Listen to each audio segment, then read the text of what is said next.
පෞරුෂවත් ගායකයෙක්. එහෙනම් ඔයාලට තේරෙනවා මේ සාමාන්‍ය නළුවොත් එක්ක ගායකයොත් එක්ක ගත්තාම මේ ජෝතිපාලට අම්මලා තාත්තලා හැමෝම ආදරය කරනවා. ඔයාලට තේරෙන්න ඕනේ නළුවෙක්ට රූපයට වඩා වැදගත් වෙන්න ඕනේ මොකද්ද? වොයිස් එක. බලන්න ගාමිණී ෆොන්සේකා. එතකොට කවුද? ජෝ අපේ වික්ටර්. මේක කියන්නේ ගැඹුරු හඬක් වෙන්න ඕනේ කියන එක නෙමෙයි. වොයිස් එකේ තියෙන්න ඕනේ පැහැදිලි බව. එයා කතා කරද්දී අහගෙන ඉන්න ආසහිත මේ බව. චෝකාකූල අවස්ථාවක මම කතා කරන්නේ මොකක්ද කියලා මම කල්පනා කරද්දී මම හිතුවා මිනිස් ගුණ ගැන කතා කරනවා. වචන ටික බලාගෙන. ඔයා ලියාගත්ත වචන ටික ඔයාට උඩට දාගෙන පොඩි සංස්කෘතික බවක් තියාගෙන කතා කරනවා.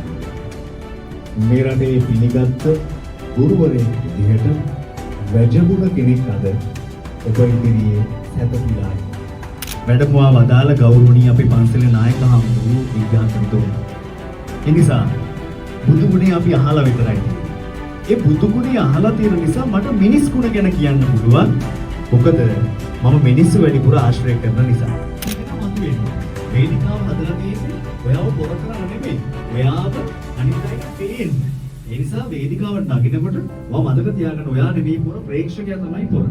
එතකොට එයාට පේන තමයි ඔයාව වේදිකාවට නගන්නේ. හරිද?